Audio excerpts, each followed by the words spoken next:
So I recently got a comment on one of my most popular YouTube videos about unlocking the secrets of clay soil and all my proven techniques to really have a thriving garden in clay soil, and it really bothered me, so I want to talk about it and then teach you about clay soil, because I think it gets a really bad rap for a lot of not super fair reasons. So the comment, I'll put it up here, said something to the effect of, so what I'm hearing is you need to buy a lot of crap to remediate clay soil. Let's just break that down, shall we? Buy a lot of crap. If by buy a lot of crap you mean actual animal shit that has compost in it, or that is compost, or composted, yes. At first, when you're working with clay soil, you do need to purchase a lot of that, unless you have access to some for free. Now, then let's break down this whole idea of remediation. So, I think people really don't like clay soil because it doesn't just exist in perfection for growing vegetables that we eat as humans. And that's always bothered me, that people just expect that Mother Nature is just gonna have our backs endlessly without us putting any work in to that situation. I think that's a weird expectation to have.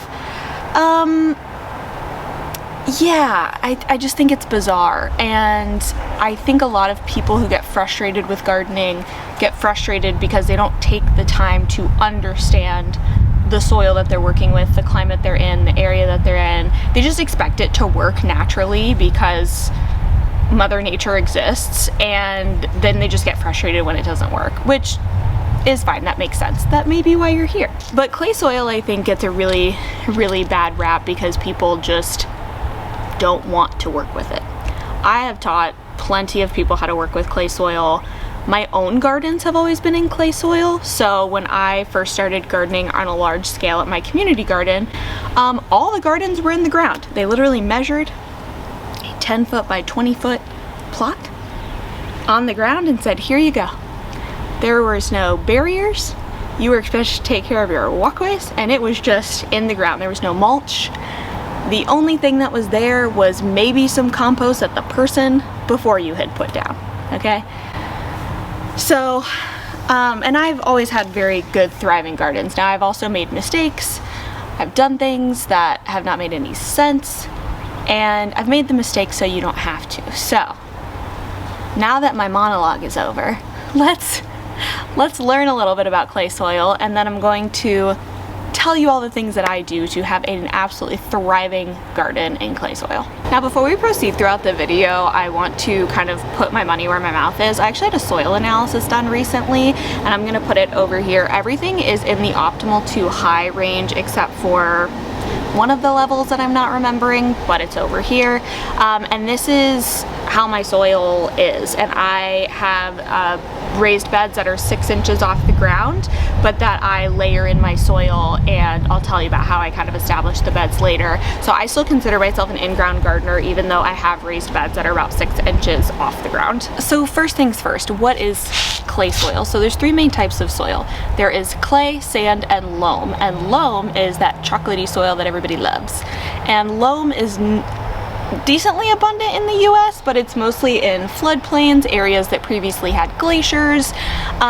It's certainly not in Texas or many places in the South.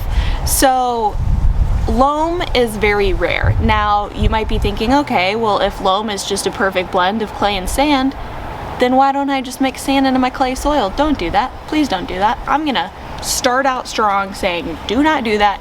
You will create concrete. Okay?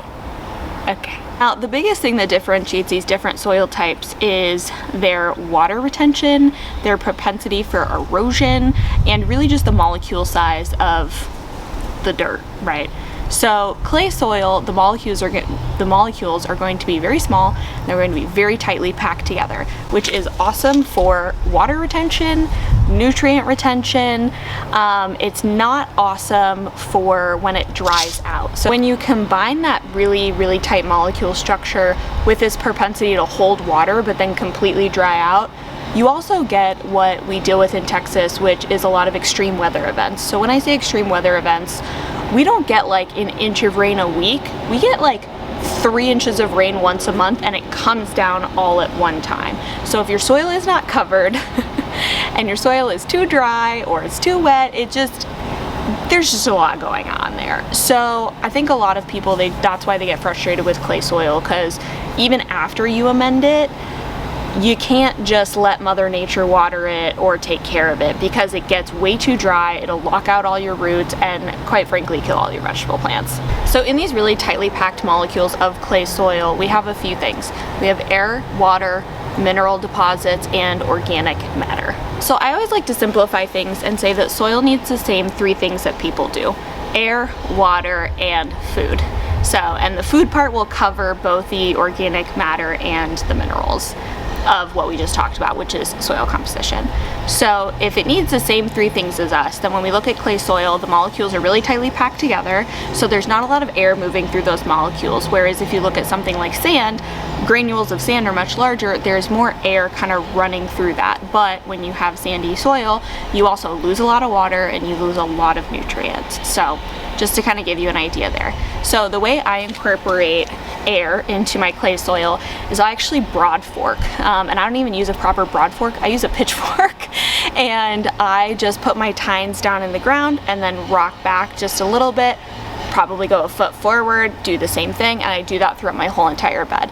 And that really kind of helps introduce plenty of air into your soil if your clay soil is getting too compacted. Now, the next thing is water. So clay soil and water, very difficult to manage. I will say I really struggled with my clay soil, especially during the hottest parts of the year, until I got drip irrigation.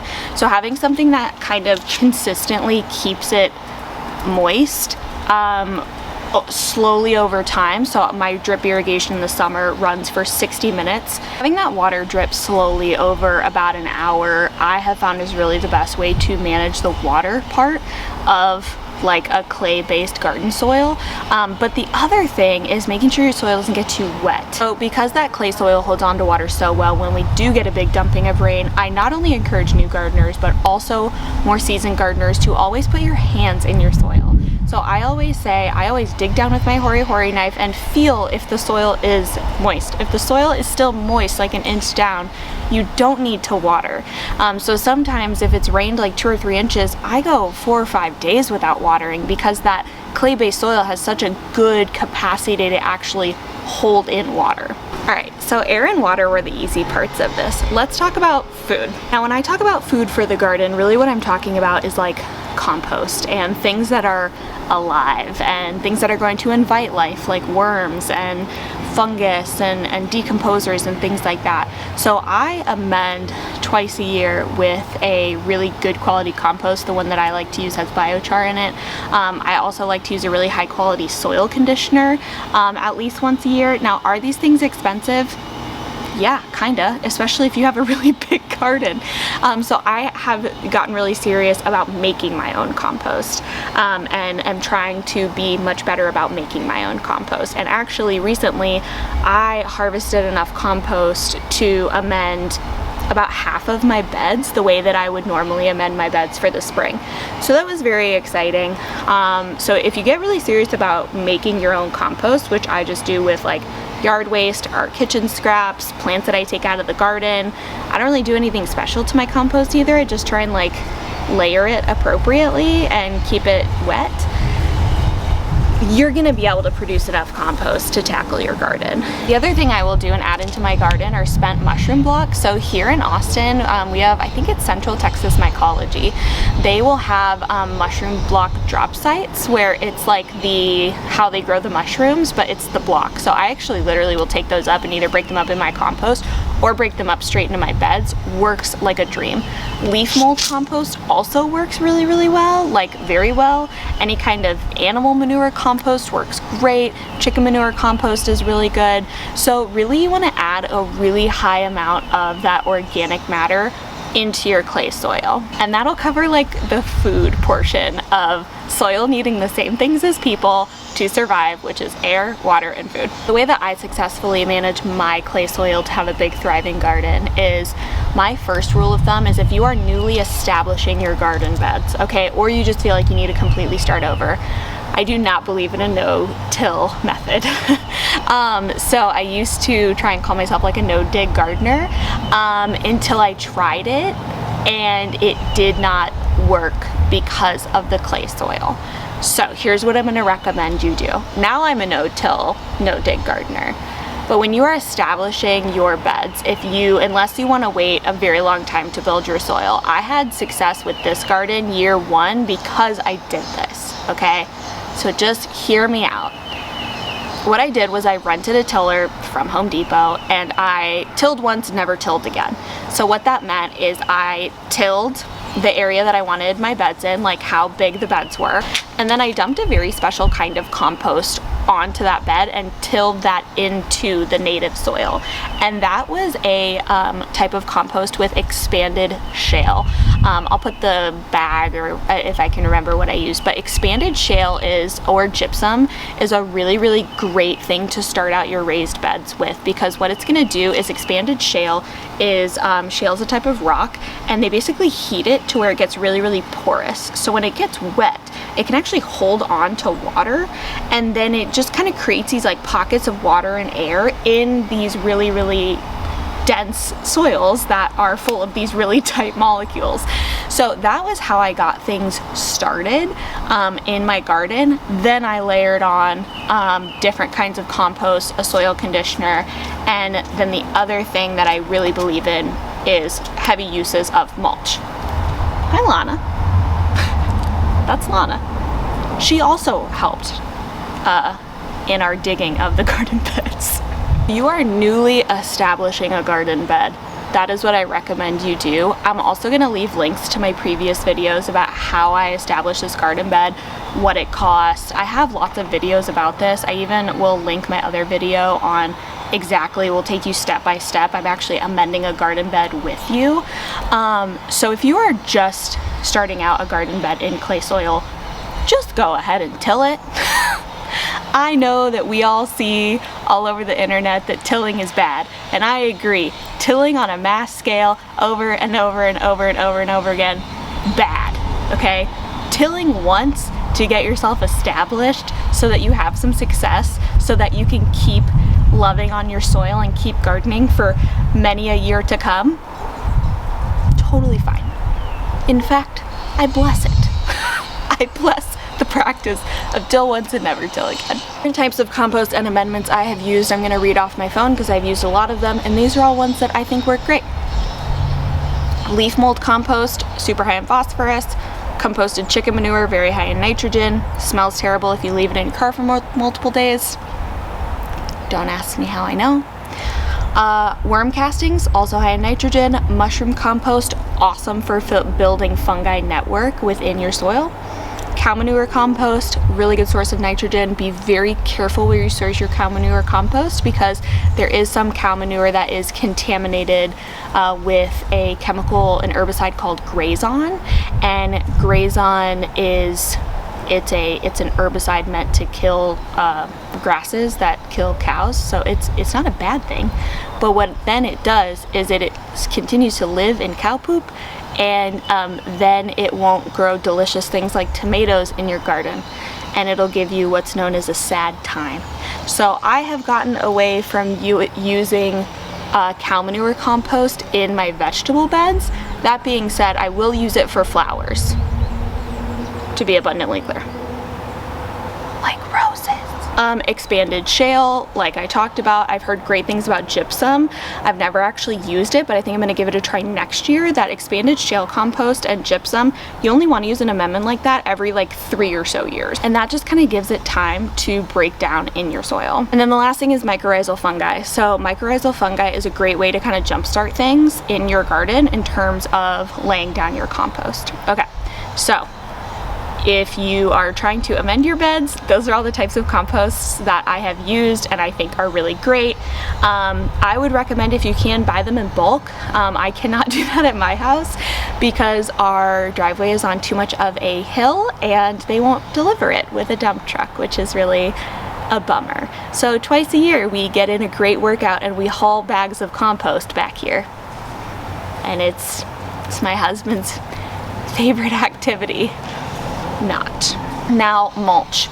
I mentioned earlier in the video that erosion is a very large enemy of clay soil. So because clay soil gets so dried out, when the rain hits it, it like creates these little bursts of dust and all of that just washes away, or it ends up in the air.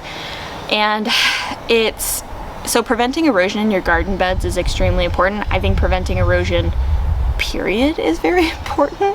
That's why I have my fruit trees planted. We live on like a very slight slope. I have my fruit trees planted at the top of the slope so the roots can kind of root in and start to absorb some of that water to improve the erosion and like the runoff that goes down. Is it working? I don't know. Maybe. So I feel very strongly about mulch. I'm kind of a little bit of a psychopath about it, to be honest with you, and very specifically shredded wood mulch. So I no longer like till my gardens. I aerate them with that broad fork like I was talking about, and then I will spread fresh compost, and then I will spread fresh mulch. And when I say spread fresh mulch, I'm talking like 2 inches of mulch. It's like a lot of mulch. And here in Texas, there is a brand called Texas Native. At least in Austin, there's a brand called Texas Native, and they are all native trees to Texas, and it is an undyed shredded mulch. Now, I used to use shredded cedar mulch, and I would still be using that if my husband was not like highly allergic to cedar. I mean, he can't touch it, he can't smell it, he probably shouldn't even look at it, okay? So I was using cedar mulch for a while. It's really, really good at kind of like repelling bugs because the smell is so strong, and I also found it was really good at repelling like squirrels and like mice because the smell was so strong. Maybe I'm crazy, who knows? But now I just use like a native shredded mulch that works great. So there's a few reasons I feel really strongly about mulch, and one of them is for one of them is for erosion. Obviously, we just talked about that. One of them is for soil structure. So if you get a shredded mulch and it stays nice and moist with your drip system or however you choose to water, then what'll happen is those small little shreds will start to become part of the soil. It's pretty common that when I do these kind of like sweeps, I'll rake back whatever mulch is left, and I'll just see all these little white mycelium ecosystems on all of this tiny shredded mulch. So it does break down a little bit and kind of adds to your soil. But the other thing that the shredded mulch does is it really helps temperature regulate your soil. So when you live in a really hot environment like I do in Central Texas and in a lot of the South, your soil is going to get very hot, and then you have clay soil, and then it just bakes. Okay, I'm sure we have all had situations where the soil around our house is cracked in the summer. I thought it was crazy when people told me I had to water my foundation when I bought a house. They're not crazy. You have to water your damn foundation. What? So mulch is a really, really important tool that I think is really underutilized. And I think it could be better utilized for temperature regulation of the roots so that your plants don't fall victim to the heat as easily, but also to add nutrition to the soil. Mulch is really cheap. So you have your nice compost that you buy, you have your mulch, and then you're just slowly building soil over time. So my garden is now 2 years in. We built this 2 years ago in March, so we're almost 2 years in. And she's healthy, she's thriving. Oh, speaking of squirrel, Cooper just clocked one. Oh yeah, Cooper? You gonna get it? You didn't even catch it, did you? He's 10, it's okay. So to make this very short and sweet, twice a year, spring and fall, I lay down 1 inch of fresh compost in each 4x8 bed, and I lay down at least 2 inches of fresh mulch. It works great. It's my tried and true method. I've been doing it for probably 6 years with lots of success. And it's made my clay soil like really amazing. Okay, so since you made it to the end of this video, I do have a free resource for you. It's not an ebook, I don't need your email, nothing like that. It's literally an outline for a soil science class that I actually teach here in Austin when I teach gardening classes, and it's like 26 pages long or something ridiculous. So if you want some like concise information, you can go like download it, create a copy, keep it in your Google Drive, do whatever, just go ahead and read it. I don't know, do whatever you want to do with it. But it is a really great resource that I personally put together, and there are pieces of it that are in red that says what Brooke does to kind of give you the short and skinny of, you know, either my thoughts or exactly what I do with my soil. So if you made it to the end of the video, you can find that link down in the description, as well as a bunch of other links for other soil videos that I've done. And if you have any questions, go ahead and leave them in the comments and I'll make a separate video answering those questions. I'm no horticulture expert. I'm just a gardener who's been, I would say, pretty successful in probably growing at least 50% of the vegetables that me and my husband eat with pretty good success. So leave any questions down in the comments, and thanks so much for clicking on this video and learning more about clay soil. I promise it is a good type of soil. You really just need to know how to work with it. Thanks so much for watching. Happy gardening, and we'll see you next time.